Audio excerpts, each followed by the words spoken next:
नमस्कार मित्रमैत्रिणींनो, स्वामी समर्थ. जगातील 10 महापापे. चला तर मग व्हिडिओला सुरुवात करूया. पहिले पाप, कोणत्याही स्त्रीचा अपमान कधीच करू नये.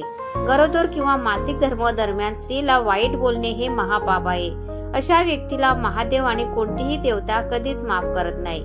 दुसरे पाप, इतरांचे धन प्राप्त करण्याची इच्छा ठेवणे हे सुद्धा शास्त्रानुसार पाप आहे. तिसरे पाप, एखाद्या साध्या सरळ व्यक्तीला किंवा जीवाला कष्ट देणे, नुकसान पोहोचवणे, त्यांच्यासाठी बाधा निर्माण करणे हे सुद्धा महापाप आहे.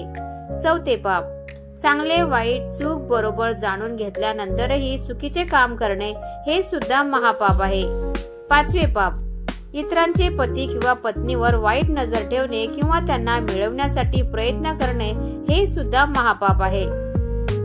सहावे पाप, इतरांचा मान सन्मान कमी करण्याच्या इच्छेने खोटे बोलणे, छळ कपट करणे, षडयंत्र रचणे हे महापाप आहे.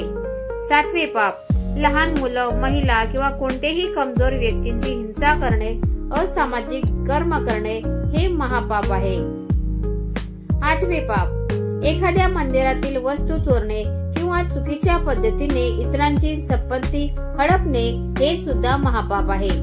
नववे पाप, गुरु, आई वडील, पत्नी किंवा पूर्वजांचा अपमान करणाऱ्या व्यक्तीला महादेव कधीच माफ करत नाही. दहावे पाप, नशा करणे, दान केलेल्या वस्तू किंवा धन परत घेणे हे सुद्धा महापाप आहे. कोणत्याही अधार्मिक कामांमध्ये सहभागी होणे हे देखील महापाप आहे. तर मित्रांनो, तुम्हाला आजचा व्हिडिओ कसा वाटला प्लीज कॉमेंट मध्ये नक्की सांगा. आणि व्हिडिओ जर आवडला असेल तर व्हिडिओला लाईक करा, शेअर करा आणि चॅनलला सबस्क्राईब करायला विसरू नका. धन्यवाद. Thanks for watching.